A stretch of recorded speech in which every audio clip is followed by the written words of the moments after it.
नमस्कार. आज आवळा हार्वेस्टिंग चालू आहे. आवळा तोडणे फार जिकरीचे असते, कारण फांद्या ह्या ठिसूळ असतात आणि मग गळफाटीवर उभा टाकणे, शिडीवर उभा टाकणे, मग एक एक आवळा तोडण्याचं गरजेचं आहे. तोडल्याशिवाय तर पर्याय नाही, पण तोडणे तेवढेच जिकरीचे असते.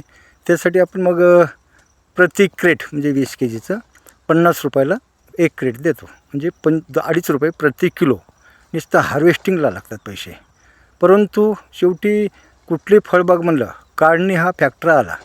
त्यासाठी कुठली हाईघाई न करता वेळेनुसार जी जशी वेळ आहे त्या परिस्थितीनुसार आपल्याला हार्वेस्टिंग करून मार्केटमध्ये पोच करणे गरजेचं असते.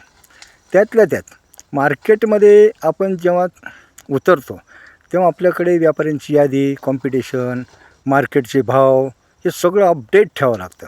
त्याच्याशिवाय पैसे बनणार नाहीत. त्यासाठी आवळा आहे समजा, आवळ्याचे आपल्याकडे कमीत कमी 20 ते 25 व्यापारी पाहिजे. पेरू आहे, पेरूला 20-25 म्हणजे कॉम्पिटिशनमध्ये लावावं लागतं. तर आपल्याला 2 पैसे जास्त म्हणून निव्वळ नफा हा वाढतो. त्यासाठी मार्केटचा अभ्यास हे अतिशय महत्त्वाचा आहे. नमस्कार.